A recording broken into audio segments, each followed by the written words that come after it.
Hey everybody, welcome back to the Fury Boys Racing channel. I'm John, and this is my hill climb sprint car. It's been a while since I posted anything. There's been a lot of stuff in the works, but some of it's just not on the car itself.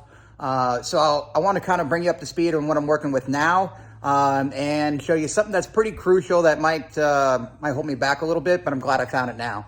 Hopefully I don't miss anything, but I guess we'll start out with the most crucial thing that I found. I was going to have my buddy Colby Fry come over today and weld in the side protection. Yes, that's something I could probably weld in myself, but I want it to look really pretty, and my stuff is just average. So he's been welding for his entire life. He grew up in a racing family, and he's helped me out with some other stuff before, if you guys have been following along. But as you can see here, I got the sequential gearbox in there. And everything's fitted up well in there. I'm not really 100% on the this throw-out bearing. It's a new throw-out bearing to me. I'm still messing around with that. I learned my lesson on air gaps with the last transmission, so I do not want to burn up another clutch. Just got to treat this one with kid gloves. So that's all situated. I'm going to have Colby help me bleed it, because he was actually the one I bought this master cylinder from. So hopefully he can help me out and take care of that little issue I've been having.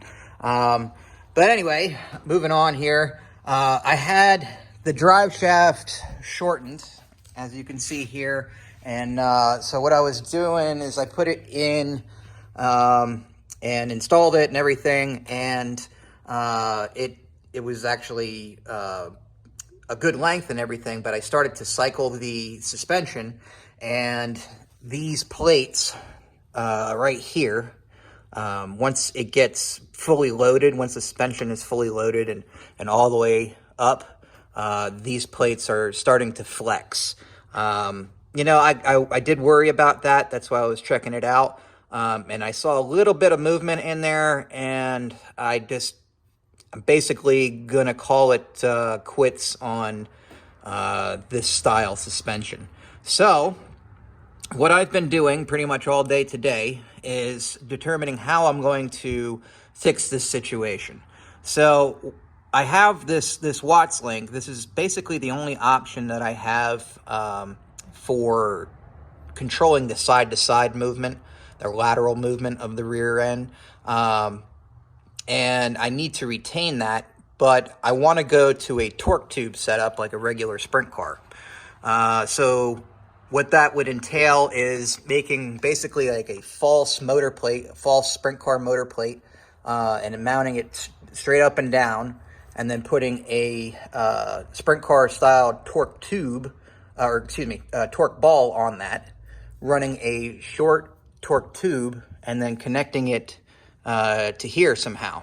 Now, it took me a lot of time to think about this, but what I want to do, since I can't mount the torque tube directly to the rear as it is, I want to take off this flange, and then I want to install a torque tube just like this. This is out of my last sprint car. Sorry about that.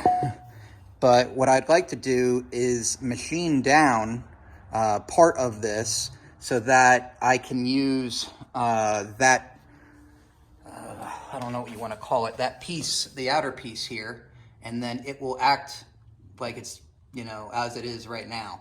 I'm, like I said, I'm going to have to machine this down, and that should take care of that whole problem. The only issue I think I have with that is I think the distance between this flange and where this yoke is going to go is going to be a little short. I don't think that's going to be a huge problem because it's a road racing car and there really isn't a whole lot of travel if you can help it. Also, by going to this setup, I'll no longer be able to use this new drive shaft. What I will have to do is get a sprint car style drive shaft, but it will have to be significantly shorter. I do have one, and I don't think I'll be able to make that one work, but at least I could put it in there for sizing purposes. And then I want to use a ball coupler back here. So let me show you what I got going on with that, or for that. So there's a ball coupler.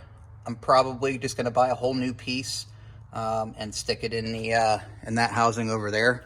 Yeah, that will require me to take out the rear end, which is going to be fun, but nothing I haven't done before.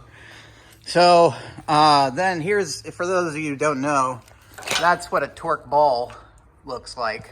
So the torque tube rides inside this piece here, and then as you can see, I'll have to make a plate to where that red part can mount to. You know, maybe I'll just get another motor plate and cut it out, or cut it down to size for what I need. We'll cross that bridge when we get to it. But this will probably have, or this part right here will have to be shortened. So what I'm going to do is, there's ones that don't have this machined surface to it, and I'll get one of those, and then I'll just cut that down to wherever I need it. However, I don't want to cut it down too much, because that's where your rear end stability comes from. So, you know, make it work, but don't compromise the strength is the ticket there. Another thing you might have noticed when I was showing you the transmission here is that I had to cut out a section of this. Now, what these things are right here are couplers that allowed me to unbolt and bolt in this bar. So that allows me to remove the transmission from within the car instead of having to pull the engine and have to do all that. It just needed a little bit of clearance, just enough to clear the this flange here and the bottom mount. So, and it does. Obviously, I tested it a couple times before I put this stuff in place. Yeah, I just wanted to touch on that.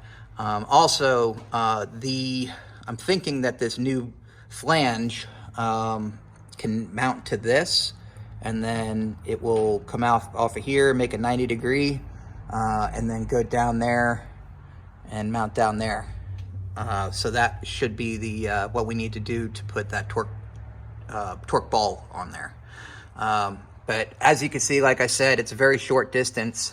I have to cut down this a bit once we machine it down, and then we'll also have to machine down that torque ball, like I said before. Otherwise, you'll have those two pieces colliding with each other on here, and we definitely don't want that. So I don't think I'm going to be using this torque tube. This one has seen it's got some battle scars on it.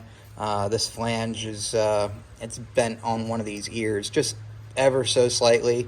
Didn't really make a difference for what I was doing with the sprint car. It's too bad though, because this is a Teflon coated one, and they are a little bit better. They definitely cut down on the wear of the torque tube, so you definitely get your money's worth out of that. They used to be like $120, $125. I think they're like over $160 now. So, you know, that's why I was kind of hesitant to get another torque, or I am going to be pretty hesitant to get another Teflon one, because if I get it, cut it down, and the Teflon fails, then I wasted all that money. A couple other things that I wanted to show you.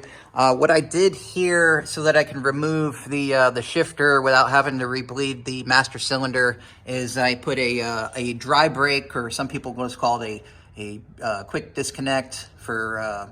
It's the same thing for a brake line. It's the same size and everything. So I just threw that on there, so that if we get to this point again, to where we're taking transmissions out or drive lines or whatever, that's just an easier way to get stuff out of our way. The other thing is, on here, you could see I put riv nuts all the way around. I don't think they're going to get in my way in the cockpit. They will be sticking up a little bit, but they are nice and off to the side. But the reason why I put those on is so that I can bolt and unbolt bolt in and take out the floor pan, excuse me. But that'll make things a lot easier for when I'm looking at things like the clutch, working on the transmission, and stuff like that. Let me show you how that opens up for me in here. So there you go. That's the throwout bearing and the clutch and everything. I can now service it from down here, and then once I put the floor pan on, then it seals all that stuff up. And I'm also going to be building a thicker floor pan. That way it acts as a skid plate kind of. Don't want to go too thick, so I don't want to add more weight, but definitely looking forward to having a little bit more peace of mind of what's underneath me. But I think that's it today. I don't think I missed anything. Once I get all this stuff situated, start putting stuff back together. I was hoping to make the performance and import nationals at Carlisle. The PHA has a display there. However, I do not think I'm going to be able to make that.